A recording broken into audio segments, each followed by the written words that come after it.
Hello, everyone.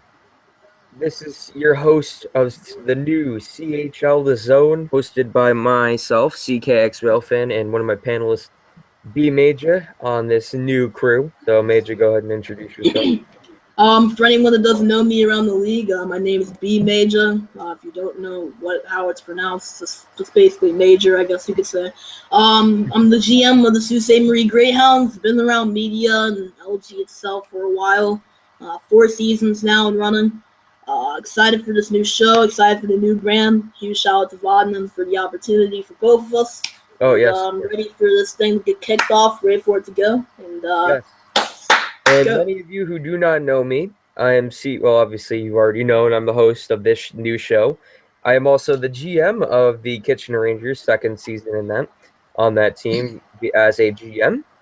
Previously was on season 6, Ottawa 67s, ended up not going too well, but oh well, here we are today. But anyways, this is obviously a new show, so we're just going to take a couple minutes to introduce it, explain some things about it, how this came to be, whatnot. A lot of you know CHL Nation. What happened? Snake is unfortunately removed off the website. He will be greatly missed. He was a nice guy for the most part, at least anyways, for a little bit. But anyways, CHL Nation is gone. Zach's probably doing something with it at this point. I don't know. Depends. It's none of our business at this point. Doesn't matter. Anyways, this is the brand new show. It's gonna be the same way it's ran, except a couple differences are gonna be in there. We're gonna start off with our daily top three players. We call it daily 3 stars for us. They are opinionized and whatnot, so just don't get upset about it. We will also check in with the OHL and QMJHL after week 3 of play. We will also talk about some transactions in the league. And last but not least, we'll talk about the 3 keys. So anyways, let's get to it. The three stars of the week from the goalie, or from the forwards, defense, and goalie department. Our picks may not be, one forward, one defender, or one goalie. We can mix it up, whatever happens to be good enough for people. So I'm gonna start out with mAJuH. So who do we think has done well for themselves in week 3, third place to first place? My third star, I'm going to go ahead and go into the defenseman department for my third star. And I know that some people might be wondering about this possible decision, because there's a couple other really good defensemen that we're playing this week. But I'm going to go with the man from the Ottawa 67s, Mavis Incarnate, who went 3-0, had 4 points, and a plus 18 plus minus. I know that's more of a team-oriented stat, but the 18 plus minus, I haven't even had that in the season yet. He played absolutely amazing from what I'm looking at. Like Ottawa, they've been a fairly quiet team so far. You haven't really heard too much about them. Kind of middle of the road.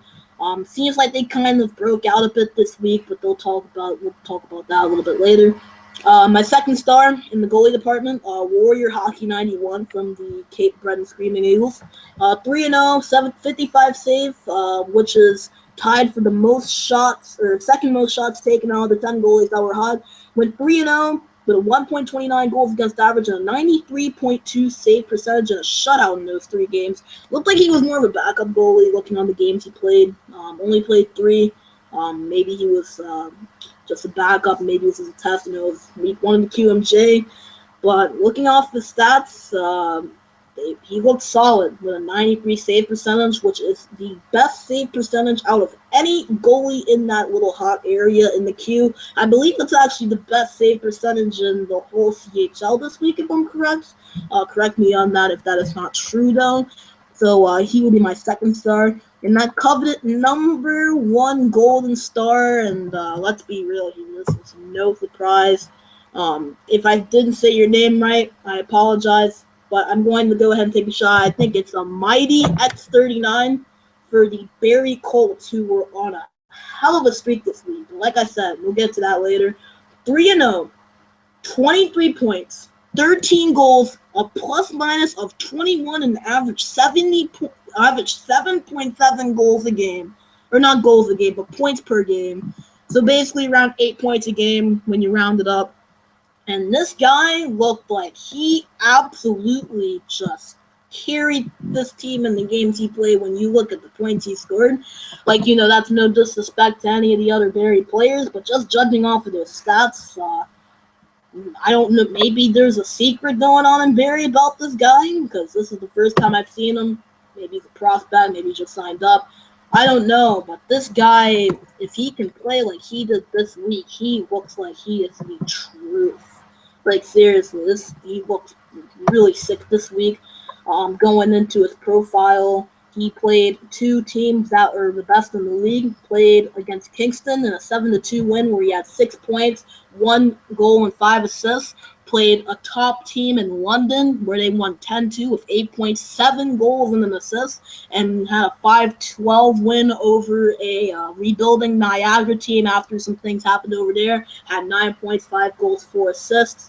And in 2 of these games, he has had over a 40% shooting percentage in 2 of the games, those games being London and Niagara, and also has only taken 2 penalties and 3 power play goals. So when you look at the stats, the guys look sick this week. And if he can keep playing like this, and if Barrie can keep playing the way they played this week, being first in the power rankings, this guy's a legitimate threat to the CHL. And if he is a prospect, and I'm not sure if he is or not, if he's a prospect, there's some definite fight to go around the league. So enough talking from me with my blob.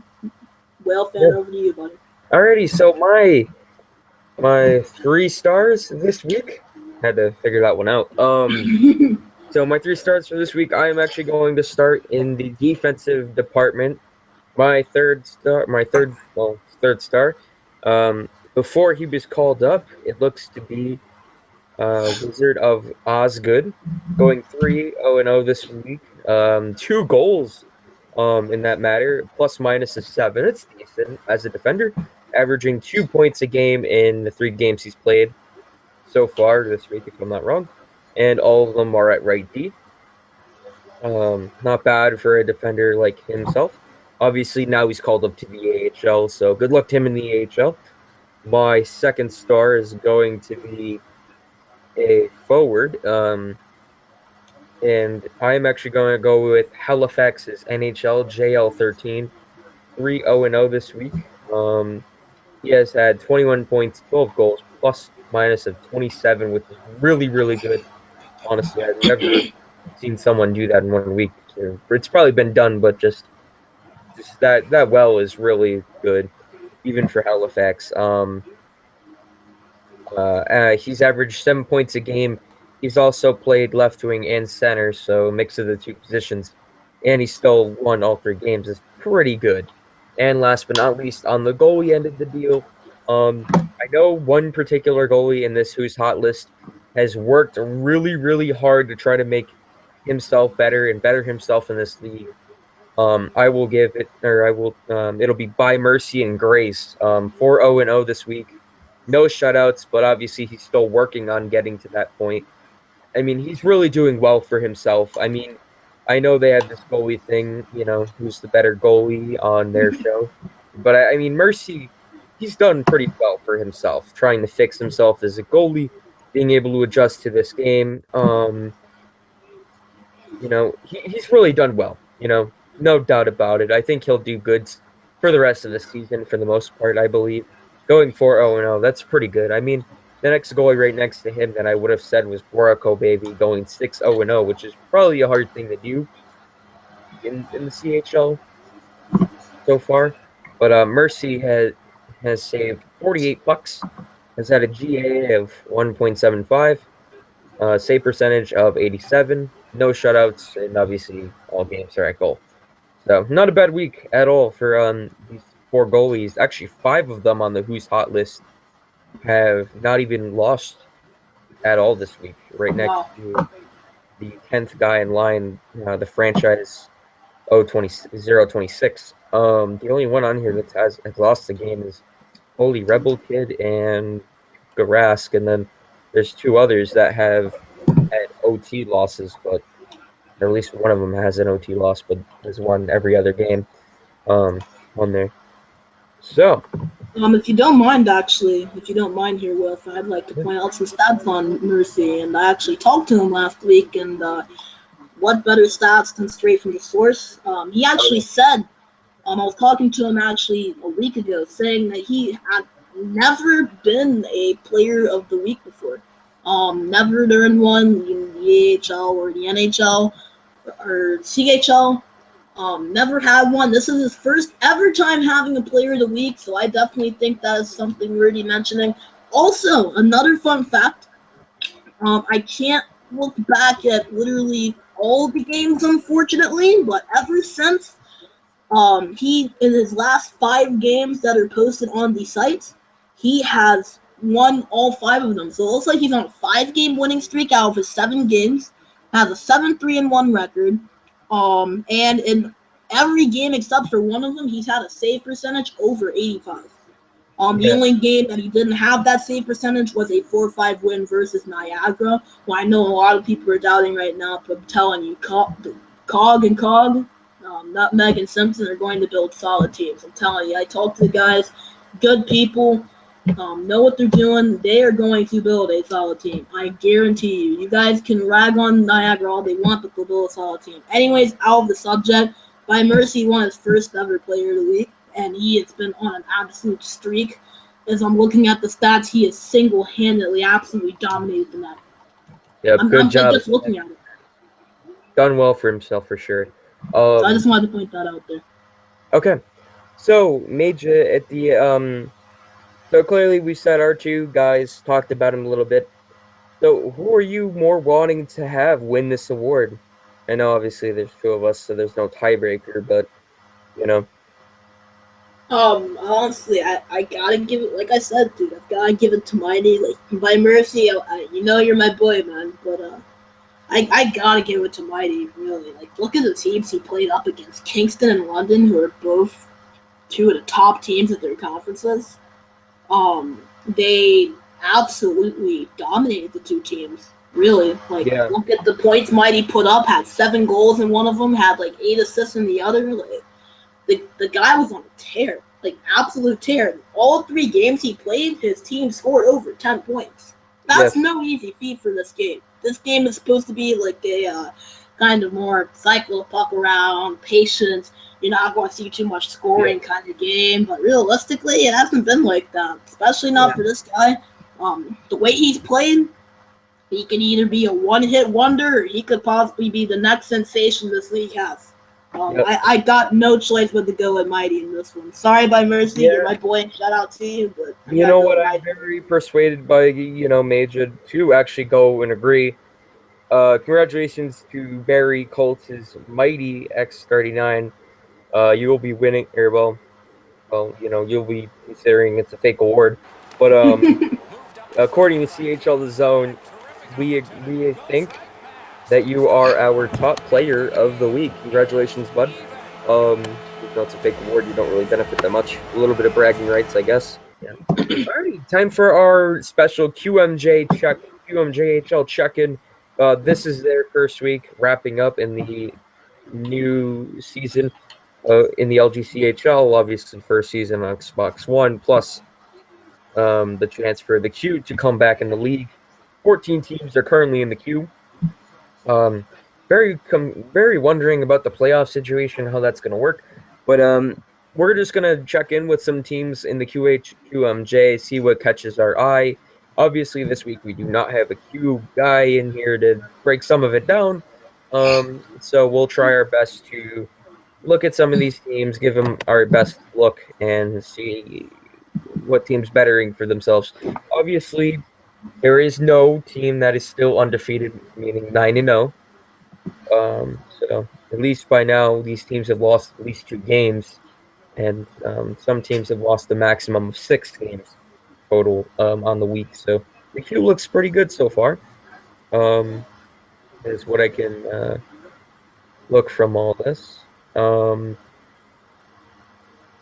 So, Major, I'll kick it over to you for the QMJ. All right. I'm looking at a couple of these Q teams, and something that I am noticing is that there is very not much effort in not having the puck in the net. I am looking at literally every team, and I see only one team that has had less than 25 goals not go in their net. Now it'd be the Renewski Oceanic, who are 6-2-1 with only 20 goals in net. Um, I'm just pointing it out. Maybe this is just me being a bit of a stickler, but a lot of pucks have gone in the net this week in the queue. I'm looking at guys like 44 goals on against 34, 38, 35. Like honestly, it's a very high scoring league, it looks like. Although at the same time, just like the OHL, it looks like a very competitive league as well. 7 out of the 14 teams are over 500. So, and not only that, but 10 out of the 14 teams have at least 8 points. So realistically, the Q looks really competitive, considering a lot of people were writing them off, including myself. I'm not gonna lie, I wrote the QMJ off. I didn't call them a joke or anything like half the league did, but like I'm looking at the stats here, and the Q doesn't look too bad defensively. It's not really great defensively, but it looks like it's a very shot-heavy league, and it looks really competitive. I'm interested to see how they do in the following weeks, but the Q in general has looked really good this year. Just saying. Yeah, really. Okay, so a couple of teams catching the eye. Shawinigan Cataracts, obviously the team's notorious team. They're not do so well. 10th place out of all teams in the QHL right now. Not bad. 8 points on the week. Just going into the roster a little bit and Shawinigan with their actives. Um, Clearly, the man in black who just previously was on Hartford's AHL team, is clearly back or moved or decided to become an AGM in Shawinigan. Decided to head up north, as we can see. One player that happens to catch my eyes who has the max amount of points so far is KC97. Sounds like this team is possibly struggling to get points on the board. You can see that they've lost to Cape Breton 6-1, Drummondville 0-3. So I mean, there's a good mix of where Shawinigan could possibly struggle a little bit, even versus Moncton 9-2. Good mix in here of them possibly not finding the net as much. They are actually not doing too bad though with the goal scoring. I mean, it's around like 0 to 4 goals each game is what I'm seeing here, or even 5 for that matter. So I mean, it's a little low scoring, but obviously there is room for improvement on that team. And Shawinigan, actually, I'm sorry if I'm cutting you off here, but fun fact for Shawinigan though, they are tied for second in the queue with most goals allowed, and they are dead last in the queue for most goals put in net. Yeah.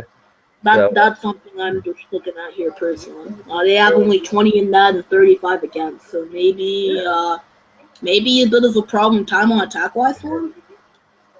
Well, this is good time. Actually, I'm going to talk about one of the teams that has not been in the LGCHL since season 5, Aggie Bathurst Titan. Another team that happened to catch my eye this week. Clearly, points wise, they are also possibly struggling to get on the board. One of their guys, Bassin STL, leads them with 4 points so far. Oh wait, never mind. Scratch that. That's not. Oh shoot. Points wise, Desired Customs, the GM is tied with one of his AGMs, Chemical Dependent, for points right now. Obviously, this team is finding the net a little bit more than the previous team we just talked about. But Aggie Bathurst, unfortunately, is lost their first 6 games of the season, but obviously in the last 3 games of the week was able to get 2 out of the 3 there to try to fix some issues that may have happened over there.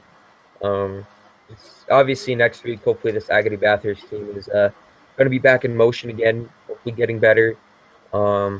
looking forward to see them try to get up in the standings a little bit better going into next week. I'm sure they'll be able to pull things together and get things moving for them. So, And the thing with the Titan, actually, they did 5 of their 9 games were 1-goal games, and they are 0-2-3 in those 1-goal games. So it looks like a lot of their losses were in OT, or they just outright lost by a goal. yeah, I'm not sure if maybe forfeits had a count to be in those. I'm not really sure. but I'm not sure. I know like the QMJ, at least 1 or 2 teams probably had to forfeit. Hopefully. Oh yeah, and that comes even in the OHL. Forfeits come with. Oh yeah, realistically, it happens. But as being said, when 5 of your 6 losses are 1-goal games, realistically, like, I wouldn't count the team out. Like, they're 1-goal games. It could be a mix of things. It could be EA. It could be just about anything, realistically. So I wouldn't count this team out at all, just because of the fact that they're 2-4-3, and 5 of those total losses are just straight up dead. They have the most OT losses, but that's gonna possibly help them to make the playoffs in the long run against or when they're trying to make the playoffs. When the team that they're stacking up against has no OT losses, those points those 1-point games are gonna help you get in. Oh yeah. At that point. So even when you have the same wins loss, it'll come down to those OT losses. So it's not bad in the end. So. It can benefit you, it could hurt you, but it could also definitely benefit. Like, even though they have 2 wins, they still have 7 points, and they are still very well in contention with 5-6 seed. Like, realistically, OT losses, like, sure, you want to get that extra point in the end, but anything you can get. Not a lot. So, it's better than a loss. So, I mean, that is a good thing. So, at least as long as you can salvage at least the point out of that game, you're looking pretty good. A team that personally caught my eye, Valdor, the Warriors, I think they're called Valdor. Yep. I'm just gonna call them Valdor. Led by one of our CHL mic'd up guys in OD Flux as the GM. Their roster looked really solid at first. I was a bit disappointed in how they played this week. I honestly thought they were going to be definitely one of the top teams up there. I definitely thought that, and I also want to notice something. I noticed a lot of the St. John's players were posting in the shout box. They might have been trolls if they were, disregard this, but they were talking about how they were 7-0 and they've lost their last 2. Just wanted to point that out. Don't really wouldn't recommend really just going out bragging, but in the end they're 7-2. That's a team that's definitely caught my eye, St. John's. They have 36 goals, 26 against, 7-1 at home, 4-1 away, 5 1-goal games out of those 7 wins. So it looks like they're getting the close ones that they need to win. This team was dominant in their first 2 seasons in LG, actually conference champs in seasons 1 and 2, but doesn't seem like they've had much success since then. But this could possibly be the team to lead them back to where they were. Captain Pete Magnum with 12 points, John Wayne 90 with 10. Like, this team's looking really solid. KSI Korean with 8 points. Like, honestly, this team looks really solid. And honestly, out of all the teams, they'd probably be my bid to go to Memorial to represent the Q, honestly. Yeah, definitely. So now it's time to go to our OHL Western Conference. Talk a little bit about the 10 teams there. 10 teams being London, Owen Sound, Lake Erie, which is really Erie, Kitchener, Guelph, Flint, Saginaw, Sarnia, Sault Ste. Marie, and Windsor. So let's talk about this division. Obviously, a couple games not entered into the system at the moment, but London is the top team in the OHL at the moment. So, want to break it down, Major? Yes, I would love to. Sorry, Whale fan, I hate to do it to you, but I honestly thought your team would be a lot better. I thought they would. You guys had a really strong week 1. I think you were number 3 in the league at that point, but now you guys have kind of fallen off a little bit, 10-16. Yeah. Currently actually on the brink of possibly being in ninth, tied with Windsor right now. You just have the OT loss advantage, but I thought you guys would be a little bit better. Not saying counting you guys out. I know you have the management skills to bring a team Oh where yeah. they need to be. So Yeah. a It's team. just that our Mhm. team has fallen off defensively. We had to ECU quite a bit this week on defense. Didn't help, unfortunately, when we tried ECUing. I mean, the 3 wins, at least livened us up a little bit. But obviously, we're looking for better this week. Our forwards just did not have a good week either.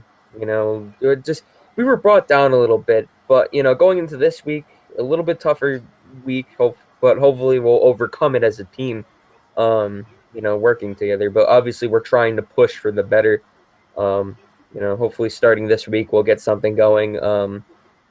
Trying to make some trades in the process. Obviously, nothing's been done, but we're currently trying to do our best in that department, um, getting things going. So yeah. Another team that is very much kind of fell off a little bit compared to previous weeks. Flint. They were very, very solid in the first week or two, but seems that they've been a bit off the mark this week from what I'm looking at. Let me just go back to my power rankings real fast. Like I said, they do have 2 of the top points getters in the league, and Give Me Things 16 and Beauregard 93. 2 of the best scorers in the league, obviously, like the stats prove it.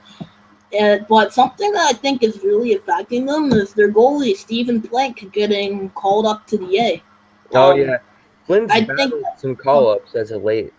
yeah, there's been a lot of AHL call-ups. Our backup goalie, A1 Filthy, actually got called up to the AHL this week. But I'm going to Flint. They were 4-5 with a -8 in plus minus as a team, 32 goals, 40 against, and a 3.4 PR. So they also seem to struggle mightily on the penalty kill with a 66.7 kill, You know what? The last which 10 games for these two teams, Flint and Saginaw, yeah, Flint is 4-6-0, and Saginaw's 4-5-1, and still up atop of the mhm, conference right now. exactly. A lot of teams in the West struggled this week, I noticed, and Flint was one of the worst this week in penalty kill, and they were also one of the worst this week in time on attack. Yes, time on attack. Um, they've gotta pick that up. Mm. Gotta pick it up, and I know that obviously the Q wasn't included, but they fell down a total of 14 spots in the power rankings. Last week they were 4th, now they're 18th. Like I Yeah. said, the Q have a lot to do with that, but that's still a pretty big drop when you look at it Yeah, realistically. two Like that's teams no small drop. to put in my piece for the West, Lake Erie and Guelph are the only 2 teams that have less than 70 goals at this point in the season. Both these teams sound like they're not finding the net, and as a result, it's costing them right now. Erie's going into Sunday with a 5-game losing streak, Guelph with 1, but Guelph only having 5 wins and Erie only having 10. It's a sign of serious struggling, and hopefully Erie is able to, um, get better themselves going into this week. Get Um, them to find that net and start getting up in the standings and give a run for these up top or upper conference teams in the West a run for their money. and also, whoever messed this up, I pray this is a screw up on some of my stats. Lake Erie has a -100 plus minus. I really pray that was just a screw up in the stats, because if that's actually true, I'm a bit scared if that's actually true. Yeah. But on stats that actually do look real, -20 in time on attack, second worst in the league this week. Um, they've had a total of 13 goals for, 42 against, which Yeah. was a 29 -29 goal differential. Realistically, that's got to be picked up there. You cannot have 29 more goals being put in by the other team than your team. That's just absolutely that's vigorous right there. So it's terrible, to be honest with you. It's not good. They're the last team out of all of them right now in the CHL, and respect. He's a good guy. It's his first season as a manager. I'm interested to see what he does in this kind of situation, considering he's a new manager and all. So I'm interested to see what they're going to do. I'm actually trying to see if they've made any trades here. I'm not sure if you've seen them make any trades. We can save that, Major. What was that? We can save that for the next segment. Yeah, we'll say that for the next one. To our OHL Eastern Conference, shall we? You can go ahead here. I'll actually start it this time. I'm noticing quite a bit of different things. North Bay has forced 130 goals after week 3. That's pretty good. I won't lie. That's really, really good. That's how you know a team like that is starting to really become a scoring machine. And North Bay has been good. I mean, for the last few seasons. So I mean, this is kind of what many GMs expected. Another team that caught my eye is the Ottawa 67s. 16-10-1. They were up in like 3rd place, 2nd place midweek at some point. Battling up with Kingston, Peterborough, and North Bay. The Steelheads are almost up there too as well.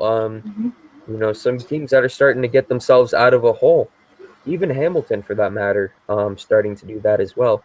Obviously, our bottom teams, unfortunately, are Niagara, Sudbury, Barrie. But Barrie's building. They had a good week.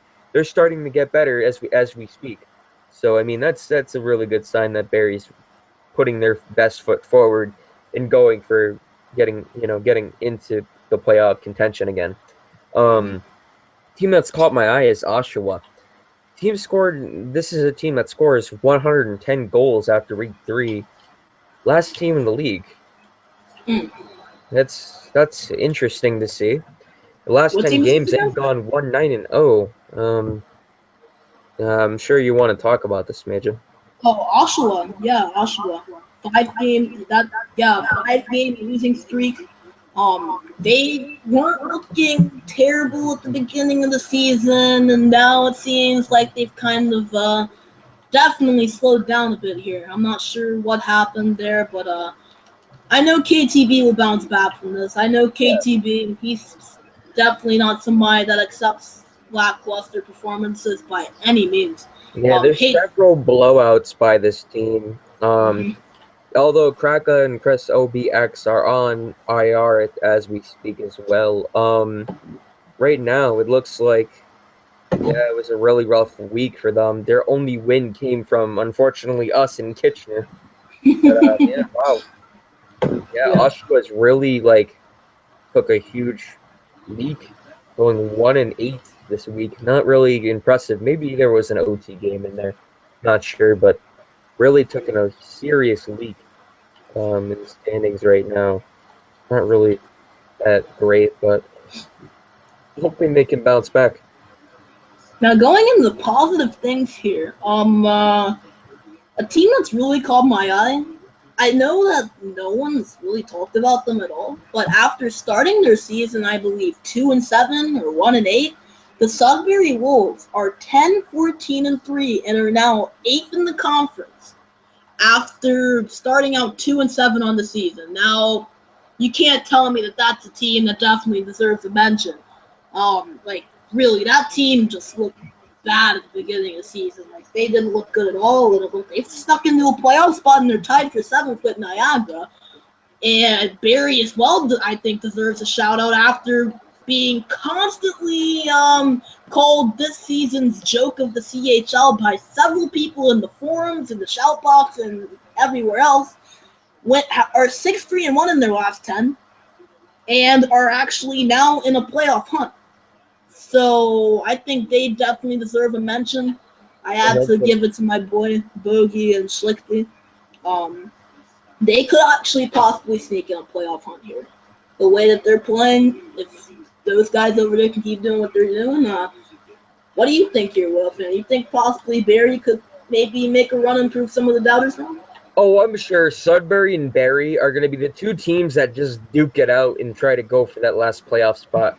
Who knows? I mean, especially when these two teams play against each other, it's going to be a serious run. Just like last season, what was it, Windsor and Sarnia, Windsor, and Wolf. Windsor and Guelph were battling for the last spot in our conference last season, and it only came down to that one night on Thursday night. And when Guelph took that win, it really, literally confirmed them in. I'm sure Guelph last season was, very very nervous going into that game. I think it's going to come down to that again this season, possibly being Sudbury and Barry, but in the Eastern Conference this time. So, And something you have to remember is that Niagara could easily be there because when you're looking at it right now, the Wolves and Ice Dogs have the same amount of points. It's just the Wolves have more overtime losses than Niagara does. They could also possibly be in there. I wouldn't count Oshawa out. They've been doing a lot of moves. As we can talk there's about a lot later. of time in the season. 6 more weeks of play. That's about 54 games. That's a huge chance to turn your season around completely. Oh, yeah. So, I mean, 6 weeks from now, we're probably going to be talking about a lot of shuffling. 4 teams are going to be gone. I don't know how many 2 teams will be out of the playoff race, but who knows? So this is definitely going to make or break your season within these next 6 weeks trying to pick your teams. So I hope the best for certain things. And actually, Kraka has just been moved to the IR list. So that's really going to put a damper on Oshawa. So let's move on to transactions this week. Obviously, there was a lot of transactions being the QMJ after week 1. So let's get started. MaJuH, anything catch your eye? Yeah, I'm actually looking at a couple of trades here. Nylander and Saginaw getting back RBK, who they originally drafted in this year's OHL draft, trading Frymaster 13 for RBK V420 and Fallen. I thought this was a very interesting trade, if I remember correctly. RBK was on the main roster. RBK will be coming back to the CHL, but that's interesting. Mm-hmm. Yeah, very interesting as well. Another trade that also is kind of catching my eye here. Let me go down to the Moncton Wildcats, Slim X8 for Losick X9 and Vitisi 09. Vitisi was actually on my TC for a week or two until the QMJ draft. Definitely not a bad player at all. Knows what he's doing. Actually, a fun fact on him, he won a cup in season 18 with the Florida Panthers. Slim, I know, is a very, very good player. I've seen him play in person against him in opening night, actually, this season. Very good player. I'm not really too familiar with Losick, personally. I've seen his name around, but I'm not really too familiar with him, though. But like I said, I really think that trading Slim will add a very, very good shooting element to that Moncton team. I'm looking at Slim's stats right now. He's a prospect, so he won't get called up. He had 25 points in the preseason and went 3-3, and had 26 this season while going 3-5-1. On a Windsor team that struggled, only a -6+- had a 47.6 shooting percentage, only took 4 penalties. Honestly, Slim looks really solid. I'm just looking at his stats. Played some good teams in Owen Sound. Played a couple of good teams so far. I think that's going to really help out Moncton. And I think Slim, who did really good in the O, could especially thrive in the Q, considering the amount of goals that have been let in. Okay. All right. Well, I'll talk about a couple trades here real quick, and then we'll move on. Flint and Guelph. Guelph traded away Zany88 from their active roster center for 4 players. Questionably enough, Rivalry 902, McCain X94, Killer Cookie, and PLS 314. I'm not sure about most of these players, but for a center, that looks to be cold in Guelph. That when he was playing for Guelph, I'm not really sure why you would make this deal, but maybe we'll be our minds will be blown on how well maybe he plays for Flint. I'm not sure what this means, but Puckstopper seems to be doing whatever he can to try to get rid of this call-up bug. Some of his players obviously have been brought up to the AHL, as we've discussed further. So maybe this is something where he's trying to change his team. Actually, I do have one more trade. It involves you, Whale fan. I guess I wouldn't mind getting your process on this. So you got traded Beauregard 93, who was a top 5 points leader, and Melissa Fardit, who was an NHL D-man in past seasons, for Are You Mad, I'm Mad, V Kane 88, V, Low Blow Joe-Yo, and HDC Kane 88.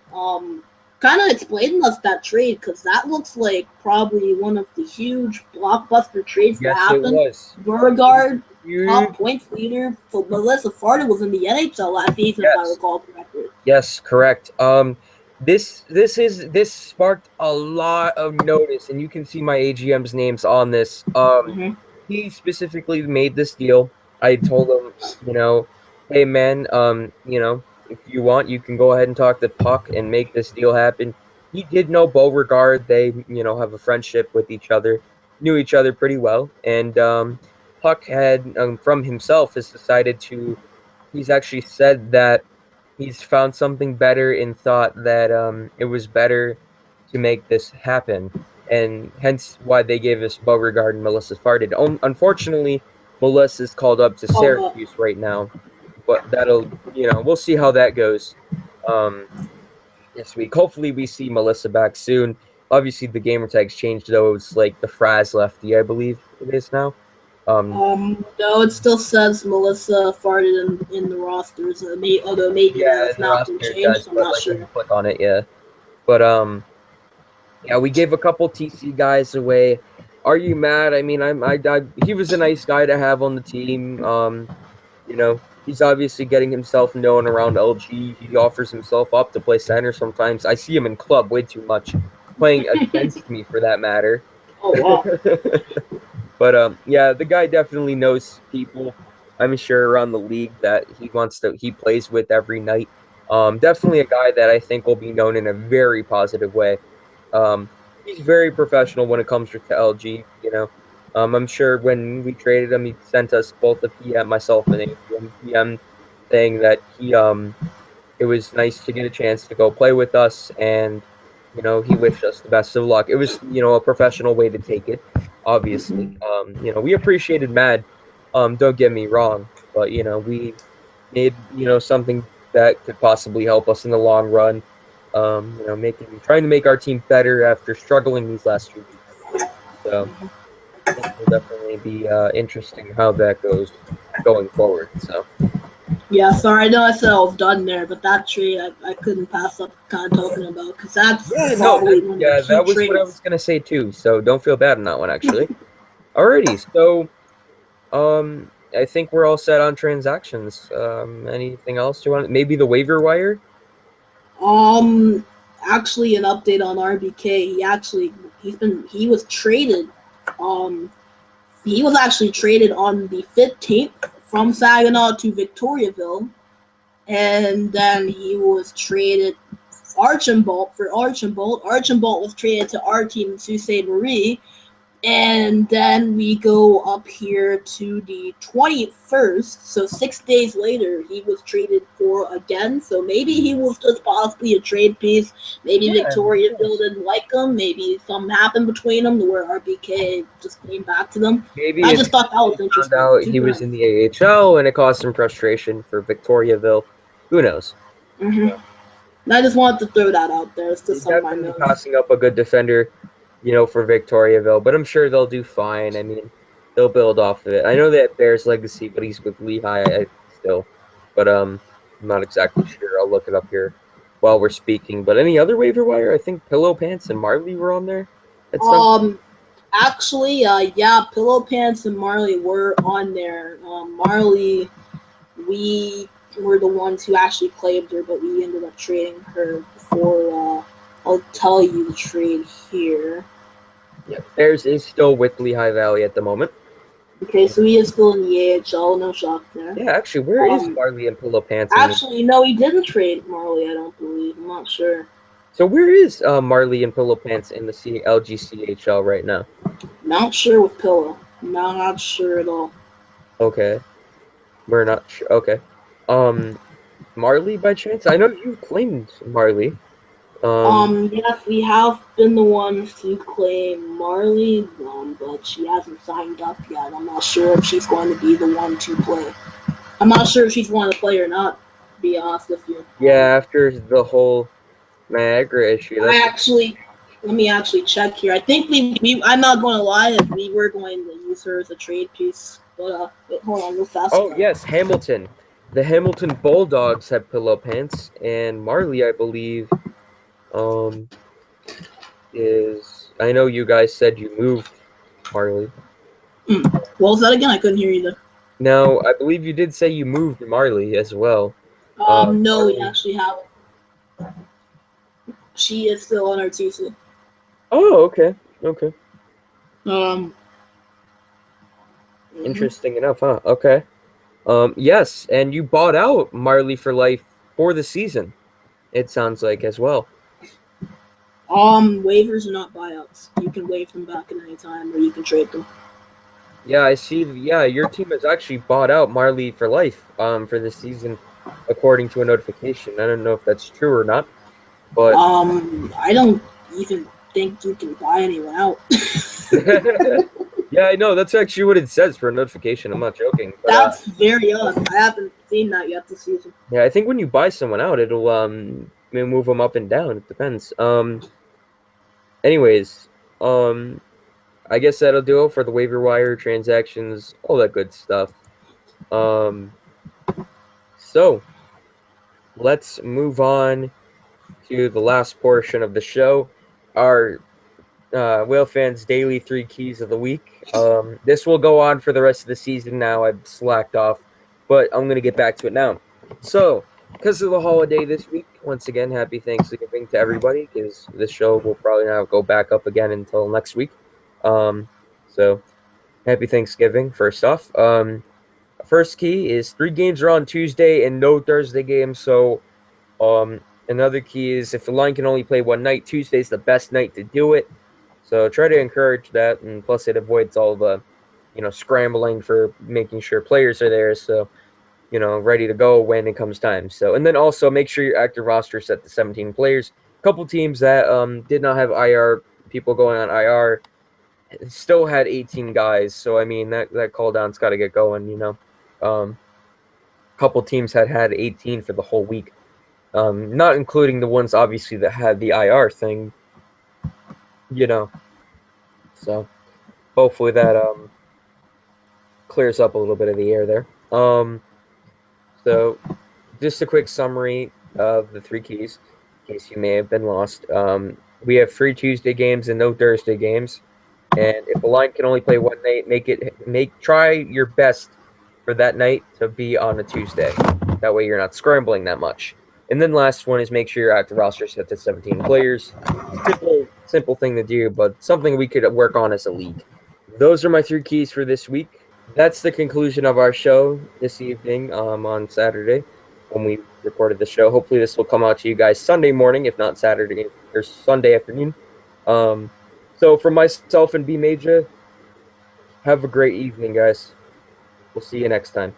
Stay classy.